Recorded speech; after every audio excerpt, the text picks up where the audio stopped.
Assalamualaikum everyone and welcome to my YouTube channel Study with Hatija. I'm Miss Hatija and today we will be discussing a very important topic of class 12th physics, that is energy band theory.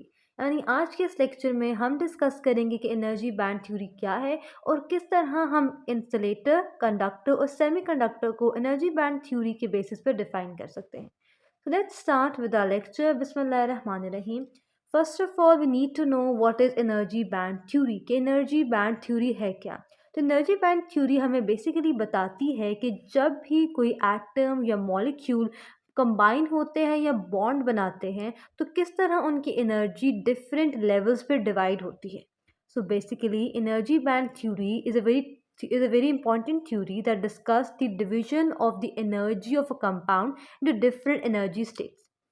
यानी energy band theory क्या है कि जब भी हमारे पास atoms और molecules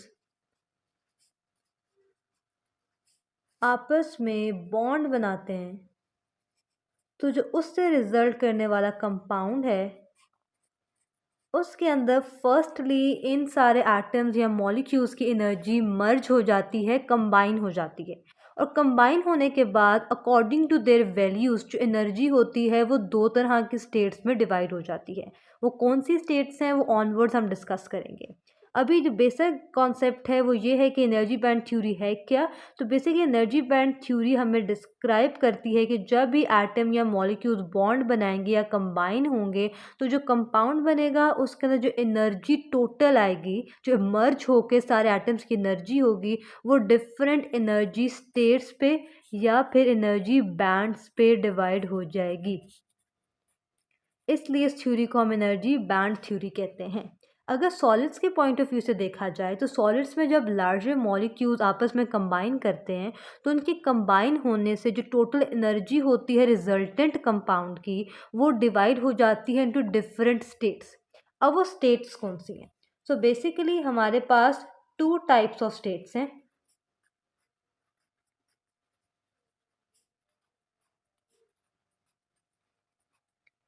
उन two types of states में से जो पहली मेरे पास स्टेट है वो है फॉरबिडन एनर्जी स्टेट.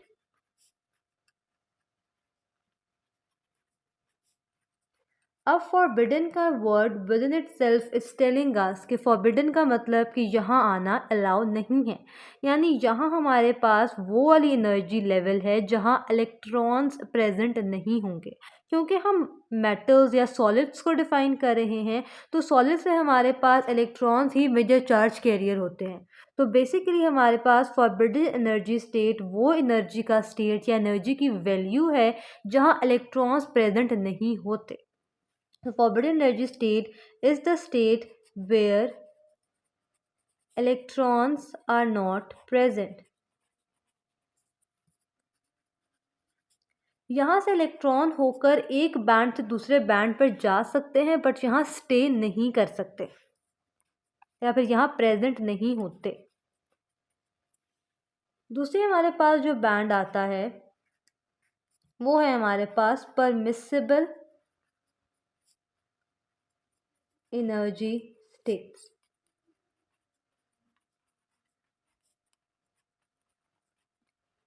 अब जिस तरह का वर्ड हमें डिफाइन कर रहा है, परमिसिबल का मतलब ही होता है to give permission.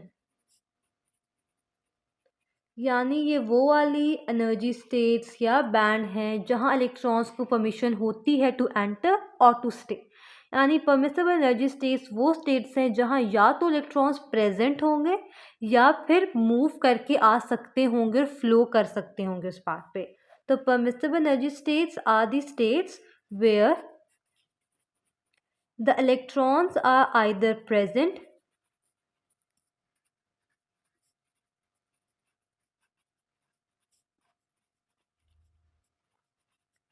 or move to. यानी या तो यहाँ इलेक्ट्रॉन्स ऑलरेडी प्रेजेंट होंगे या फिर यहाँ वो मूव करेंगे. परमिसिबल एनर्जी स्टेट आगे फर्दर दो तरह की स्टेट्स पे डिवाइड है. और दो तरह की स्टेट्स हमारे पास क्या हैं? पहली हमारे पास आता है कंडक्शन बैंड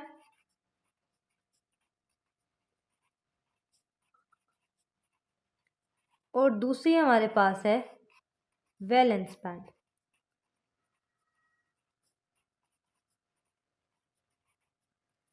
अगर वैलेंस बैंड को पहले डिफाइन किया जाए तो ये वो एरिया है जहां इलेक्ट्रॉन्स मैक्सिमम प्रेजेंट होते हैं और टाइटली बाउंड होते हैं। यहाँ कोई भी इलेक्ट्रॉन फ्री नहीं होता कि वो मूव कर सके।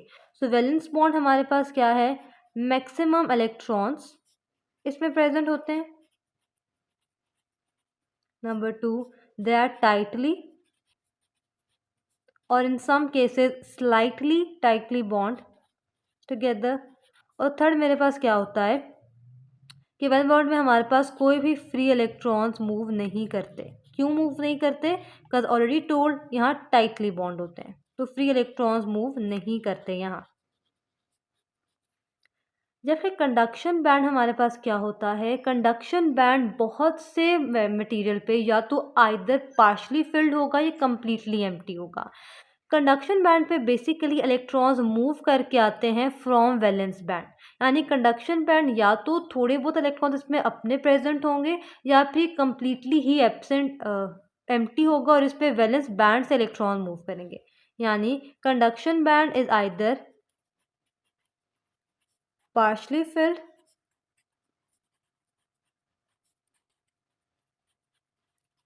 or completely empty।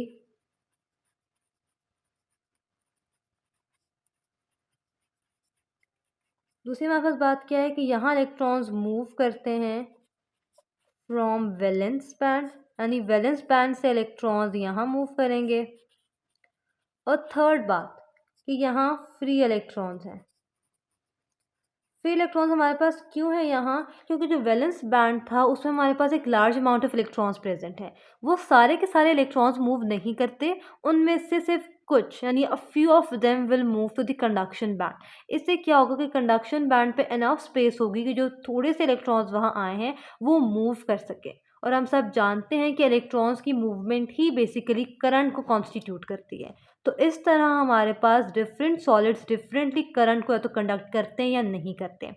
अगर इसकी डायग्राम को देखा जाए तो मेरे पास फॉरबिडन एनर्जी स्टेट या गैप है हमारे पास, और ये मेरे पास दोनों परमिसिबल एनर्जी स्टेट्स हैं। ये मेरे पास दोनों परमिसिबल एनर्जी स्टेट्स हैं। अब यहाँ अगर डायग्राम को क्लियरली समझा जाए स्टूडेंट्स, तो हमारे पास नीचे पार्ट पे वैलेंस बैंड प्रेजेंट होता है और हाईएस्ट पार्ट पे कंडक्शन बैंड।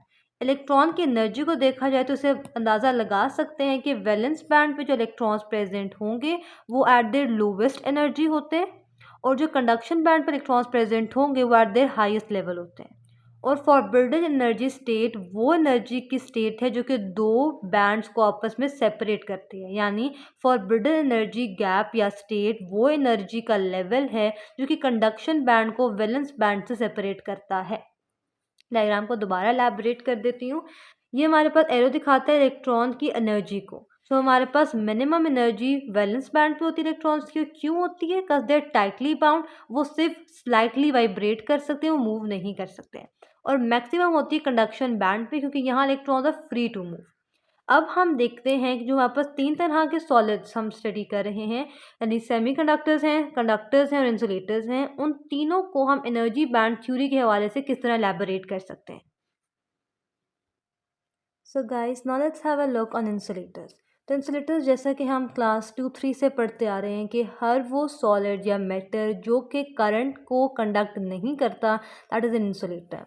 तो इंसुलेटर हमारे पास क्या है? A metal that can not conduct current या इलेक्ट्रिसिटी। जो कि इलेक्ट्रिसिटी को कंडक्ट नहीं करता, मेरे पास वो क्या है? एक इंसुलेटर है। अब यही जो इसकी डेफिनेशन है इसको हम एनर्जी बैंड थ्योरी से डिफाइन करेंगे, एलैबोरेट करेंगे। इंसुलेटर क्यों करंट को कंडक्ट नहीं करता? तो इसकी रीज़न हमारे पास क्या है? एनर्जी बैंड थ्योरी हमें क्या बताती है कि जो हमारे पास इंसुलेटर में हमारे पास वैलेंस बैंड और कंडक्शन बैंड होता है, जो इनके दरमियान डिफरेंस है या फिर फॉरबिडन एनर्जी गैप है, वो बहुत मैक्सिमम या बहुत लार्ज होता है। पहला पॉइंट क्या है कि the gap between valence and conduction band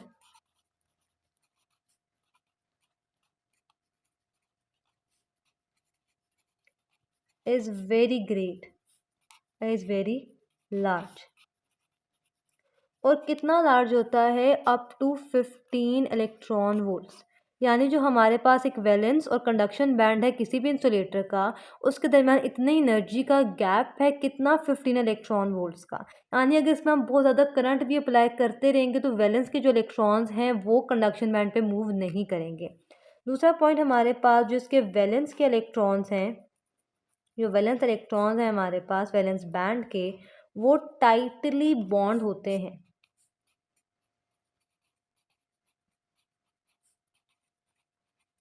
और लास्ट पार्ट जो इसका हमारे पास कंडक्शन बैंड है,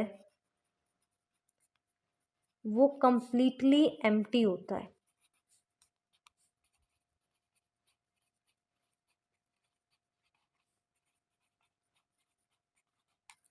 तो हमारे पास क्या है, किसी भी इंसुलेटर पे वो करंट क्यों कंडक्ट नहीं करता? क्योंकि पहला पॉइंट क्या है, उसका जो कंडक्शन बैंड है तो वो कम्प्लीटली एम्प्टी होता है, उसमें कोई इलेक्ट्रॉन्स प्रेजेंट नहीं होते।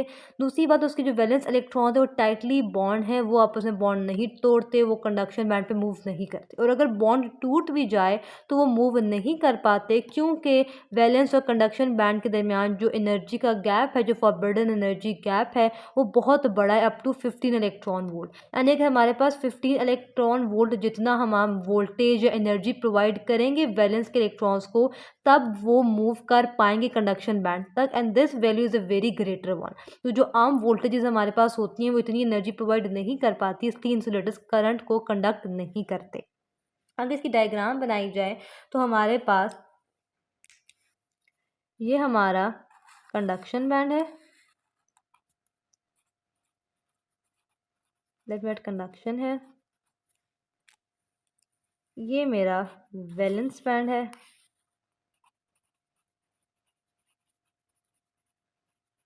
और इन दोनों के दरमियान बहुत ग्रेट हमारे पास क्या है, फॉरबिडन एनर्जी गैप है। ये गैप इतना ग्रेट है कि वैलेंस बैंड के जो इलेक्ट्रॉन्स हैं अगर वो अपने बॉन्ड तोड़ भी दें तो वो मूव नहीं कर पाते, क्योंकि इतनी एनर्जी ही नहीं प्रोवाइड की जाती। इसलिए हमारे पास जो इंसुलेटर्स हैं वो कंडक्ट नहीं करते इलेक्ट्रिसिटी को। यानी इंसुलेटर्स हमारे पास क्यों कंडक्ट इलेक्ट्रिसिटी को नहीं करते? क्योंकि उनके दरमियान जो फॉरबिडन एनर्जी गैप है वो बहुत ग्रेटर है। मोर जो हमारे पास वैलेंस के इलेक्ट्रॉन्स है वो टाइटली बॉन्ड होते हैं और कंडक्शन बैंड कम्प्लीटली एम्प्टी रहता है। अगले हमारे पास जो आते हैं वो आते हैं हमारे पास कंडक्टर। तो कंडक्टर को समझना विल बी क्वाइट ईजी, क्योंकि कंडक्टर और इंसुलेटर एक दूसरे के ऑपोजिट ही हमेशा यूज़ किए जाते हैं। जहाँ इंसुलेटर्स कंडक्ट को करंट नहीं करेंगे करंट को, वहीं कंडक्टर्स करंट को कंडक्ट करते हैं। तो conductors are those that can conduct electricity और करंट। अब उस पर यह खासियत क्यों है, कंडक्टर्स क्यों करंट को कंडक्ट करते हैं?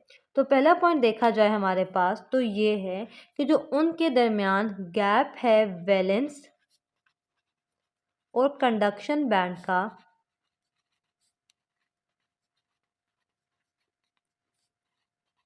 या तो वो होता ही नहीं यानी ज़ीरो होता है, बिल्कुल नहीं होता, या फिर अगर होगा तो निग्लेजिबल होता है, उसको इग्नोर कर दिया जाता है, वो इतना थोड़ा होता है।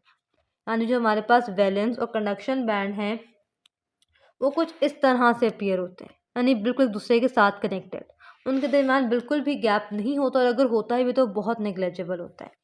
तो बस क्या होते हैं कि जो वैलेंस बैंड के इलेक्ट्रॉन्स होते हैं वो बेशक टाइटली बॉन्ड होते हैं, बट वो आसानी से हमारे पास कंडक्शन बैंड पे मूव कर जाते हैं। और रीज़न इसका क्या है? क्योंकि हमारे पास वैलेंस और कंडक्शन में दूसरे को ओवरलैप कर रहे होते हैं। अगर इसको ड्रैगमेटिकली आपको एक्सप्लेन करूं तो मेरे पास ये हुआ कंडक्शन बैंड,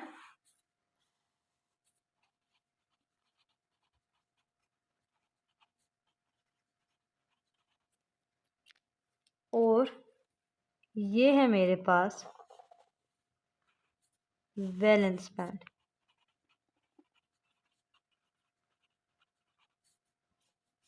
अब इस पॉइंट को देखा जाए तो गौर से देखें तो हमारे पास इन दोनों बैंड से दूसरे को ओवरलैप किया हुआ है। यहाँ जो फॉरबिडन एनर्जी गैप था वो नहीं है, इस ओवरलैपिंग से क्या होता है कि जो इलेक्ट्रॉन्स यहाँ प्रेजेंट हैं वो इजीली जंप करके या फिर मूव करके कंडक्शन बैंड पे चले जाते हैं, और फिर जब ये इलेक्ट्रॉन्स कंडक्शन बैंड पे फ्रीली मूव करते हैं तो इन फ्रीली मूविंग इलेक्ट्रॉन्स की वजह से क्या होता है कि करंट कॉन्स्टिट्यूट होती है और करंट कंडक्टर के थ्रू पास करती है।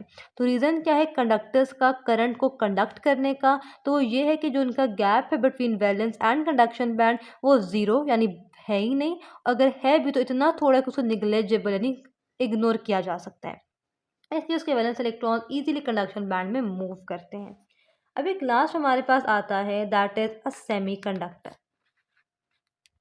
सेमीकंडक्टर नाम से ही शो कर रहा है कि ना तो ये पूरा एक कंडक्टर है ना ही पूरी तौर पे इंसुलेटर है, ये इन दोनों के दरमियान वाला काम एक सेमी सी चीज़ है, यानी वो करंट कंडक्ट कर भी सकता है और नहीं भी कर सकता।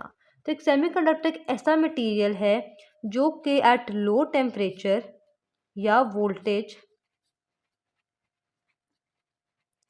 हमारे पास इंसुलेटर के तौर पे एक्ट करे, और एट हाई टेम्परेचर या वोल्टेज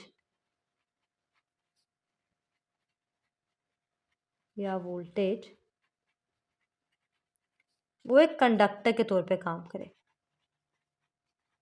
अब इसकी प्रॉपर्टीज़ क्या है? तो पहली बात हमारे पास होती है कि जो इसका गैप है between valence and conduction band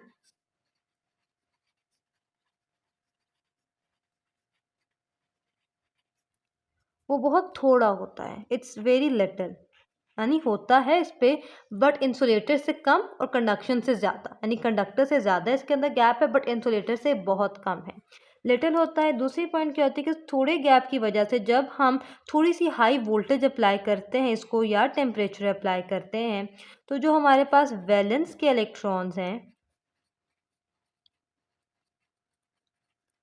वो मूव कर जाते हैं passing through the forbidden energy gap into the conduction band, यानी कंडक्शन बैंड में एंटर हो जाते हैं। अगर इसकी डायग्राम देखी जाए तो ये मेरे पास कंडक्शन बैंड है,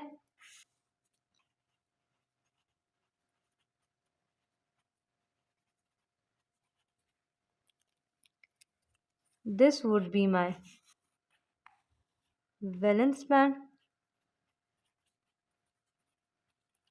और ये थोड़ा सा डिस्टेंस इन दोनों के दरमियान हमारा फॉरबिडन एनर्जी गैप है। अब देखा जाए तो जो ये डिस्टेंस है या फॉरबिडन एनर्जी गैप है कंडक्शन और इन वैलेंस बैंड के दरमियान ये बहुत थोड़ा है, नेग्लेजिबल नहीं है ना ही ज़ीरो है, लेकिन 15 इलेक्ट्रॉन वोल्ट इतना लार्ज भी नहीं है, ये एक दरमियान की काम, इसे सेमीकंडक्टर कहते हैं। तो इससे क्या होता है कि जो इलेक्ट्रॉन्स वैलेंस में प्रेजेंट हैं जब उनको थोड़ी सी हाई वोल्टेज दी जाती है उनके बॉन्ड टूट जाते हैं तो वो फिर थोड़ी सी एनर्जी के एक्सपेंडिचर से लाइक कंडक्शन बैंड तक पहुंच जाते हैं, और इसलिए कहते हैं कि at a certain high temperature of voltage जो सेमीकंडक्टर है वो कंडक्टर्स की तौर पे बिहेव करते हैं और करंट को पास थ्रू करने देते हैं। तो गाइज यहाँ आके आज का टॉपिक ख़त्म होता है। हमने आज के टॉपिक में क्लियरली पढ़ा कि एनर्जी बैंड थ्योरी क्या डील करती है, वो कैसे बताती है कि जब एटम्स और मॉलिक्यूल्स कंबाइन होंगे तो उनकी एनर्जी डिफरेंट स्टेट्स में या बैंड्स में डिस्ट्रीब्यूट हो जाएगी। फिर हम देखा दो तरह के एनर्जी बैंड्स हैं, हमारे पास फॉरबिडन था जहाँ इलेक्ट्रॉन्स प्रेजेंट नहीं होते बट उसके थ्रू फ्लो करके दूसरे बैंड्स पे जा सकते हैं।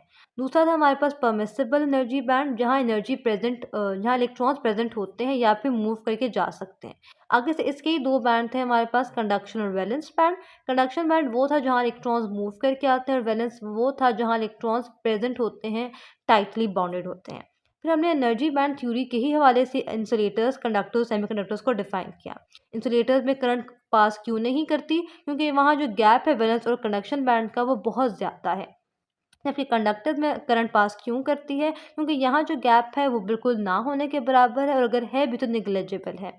सेमीकंडक्टर्स में करंट एट हाई टेम्परेचर इसलिए पास करती है क्योंकि जो उसका एनर्जी गैप है, फॉरबिडन एनर्जी गैप है बिटवीन कंडक्शन वैलेंस बैंड वो इंसुलेटर से बहुत कम जबकि कंडक्टर से थोड़ा बहुत ज़्यादा है। तो गाइस यहाँ के हमारा लेक्चर अपने अख्ताम को पहुँचता है। आई होप आपको ये टॉपिक अच्छे तरीके से समझ आ चुका होगा। If still you're having any query so feel free to comment me in the comment section below.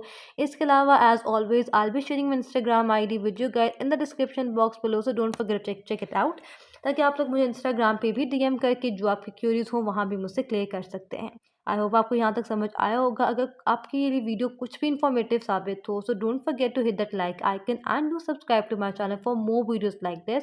I hope it will suit for your future and be very beneficial for you. Best of luck in your life. Allah Hafiz. Allah Nigeban.